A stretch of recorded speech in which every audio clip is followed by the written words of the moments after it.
to make money and get love, that's not life. Because there's so much more in between those paradoxes, so those paradoxes. Everybody wants love. I think everybody deserves love. But for me, because I didn't experience the feelings of love as a child, I gave so much of it. The outcome of your life shouldn't be because of money. The outcome of your life shouldn't be because of love. The outcome of life shouldn't be because you want to be like, or you want this material things.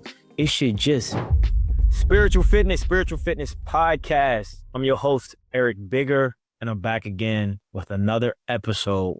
And today, we're going to talk about love, money, greed. So before we get started, think about these quotes. Money is the root of all evil. You've heard that before, right? Or the love of money is the root of all evil. But have you ever heard the greed of money, or better yet, the greed of love? Today, I'm going to share my vulnerable story about how I got to the root in my being, in my vessel, in my frequency, that I had the wound of the greed of love.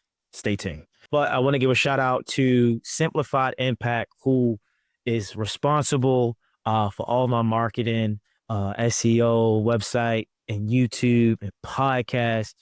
Thank you, Anna. Thank you, Maddie. Thank the entire team at Simplify Impact. And to those who are looking for a great marketing team for your podcast, your social media content, go to the show notes and check out Simplify Impact, and you shall do business and partner with them for the highest good of your content, your creativity, and expansion of your brains.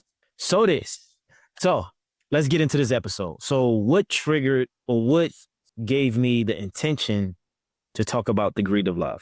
So these last few weeks, it's been a very revealing week. I think we had the Sagittarius full moon a few weeks ago, and it was all about patterns, ending patterns within your cycle, ending patterns within your life, or ways, or paradigms, or habits that don't serve your highest good.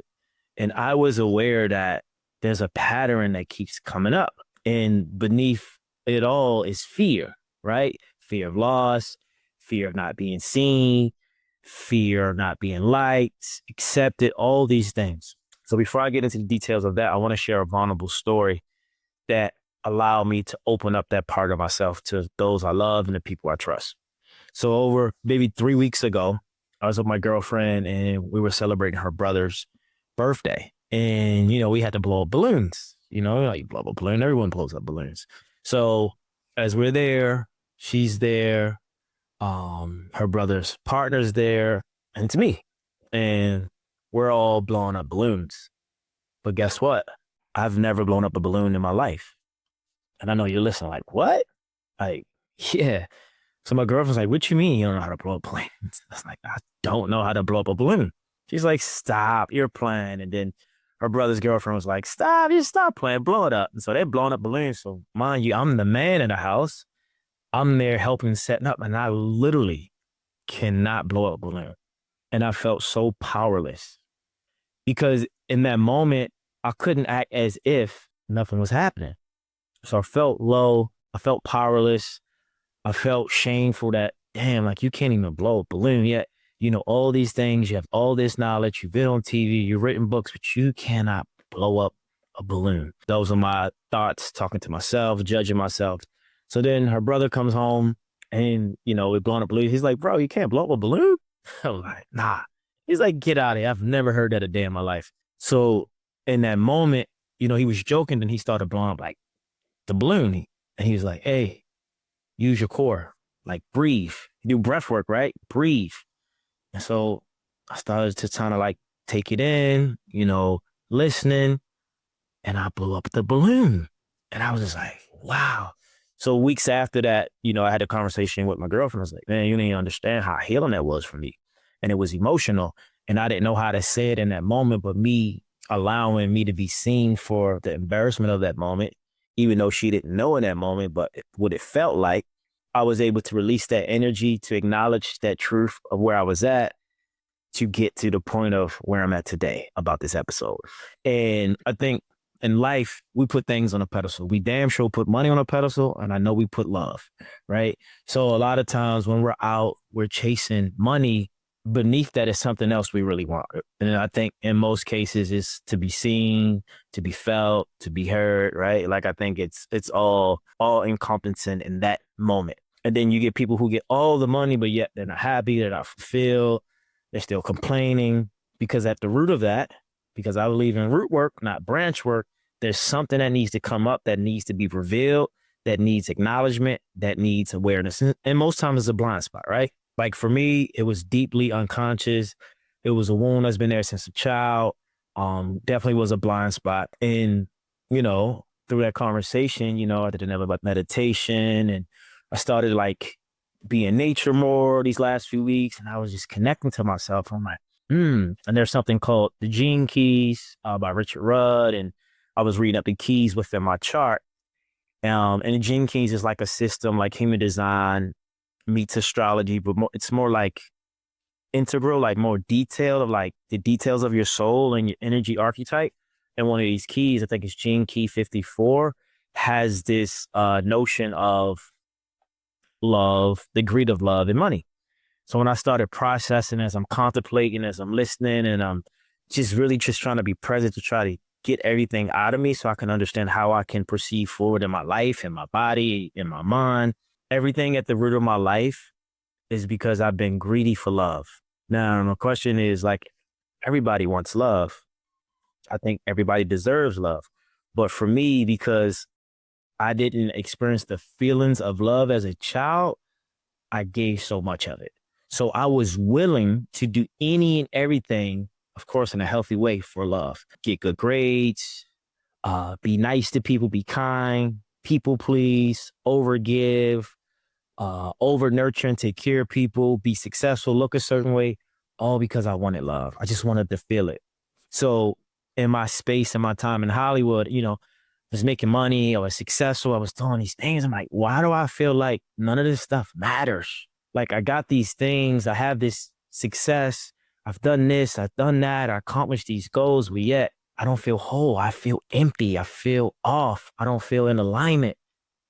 And it's because the love I was seeking from these things, these containers, these spaces, these places, these platforms outside of myself is because I wanted love that I never received. Not from others, because that's part of it, but I never received love from myself. So that pattern, that paradigm, the greed of love, I was willing to go out in the world, become something, do these things, be these things, all for love, right? All for love. And then realize I am love. And then I had to love myself with no approval from anyone else.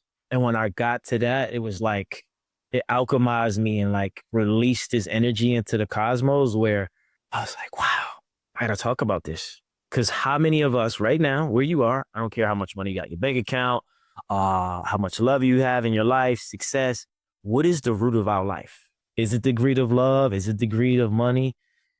It could be the greed of fear or the greed of looking good. I don't know. But I'm sharing this story, this vulnerable part of my journey, because I don't want you to live your life, if you can't, from a false anchor of reality because of something you're lacking. So this is why when people get in relationships, like, oh, I met the love of my life. And then after a few years, they're not happy because that person is not loving the real you, is loving the part of you that you presented to them to like. So I know in my line of work, in my line of business, when people come to me, I help them transform to the person they truly are. You can be real, you can be raw, you can cry, you can be upset, you can be angry. I can hold space in a way that's so raw and intimate that people feel safe to be however they need to be. So when you come in my vibration, you get the PhD of you. You get to transform and expand to who you truly are and who you're meant to be in this lifetime. And it's such ironic that my life is all a mirror, but I wasn't allowing myself to hold space for myself. And I feel like that was the layer of my being that I was holding on to because of fear. I didn't want to be embarrassed. I didn't want to feel powerless. I was shamed and guilty about it because I was like, if people know that I'm weak in this area or this is where all my stuff is coming from, then who am I? Am I an imposter? Right? So I say all that to say is because we don't have to live this false life anymore. We don't have to live for things. There's something David Goggins said is like, you must not have a purpose and still live life. And when you do that, that becomes your purpose. If we're always living life for a purpose, that's not true authenticity. That's not true purpose. Because if I'm always looking for a purpose to be or do something, I'm not really living. I'm just existing. So what do I mean by that?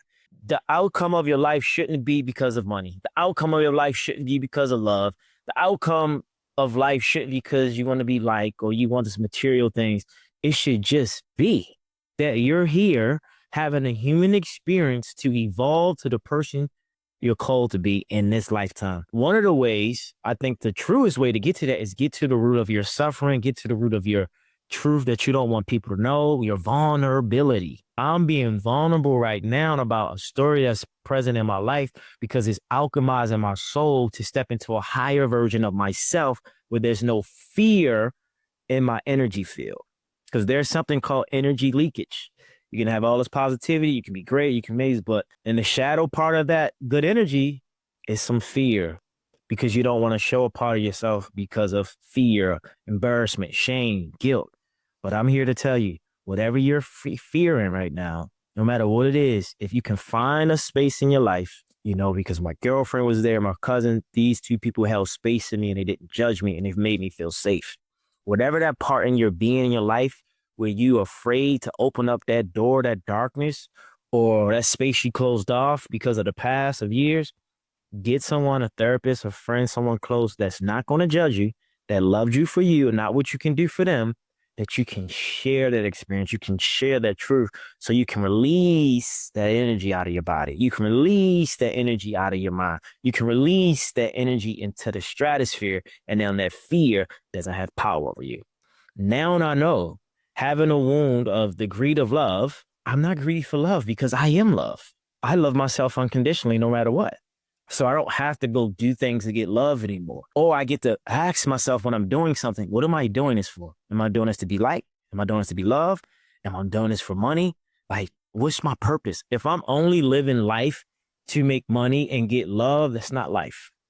Because there's so much more in between those paradoxes, so those paradoxes. So, and this is why in the world, there's war, there's segregation, there's prejudice, there's bias, is because a lot of people, most people, we're all wounded in ways we don't know.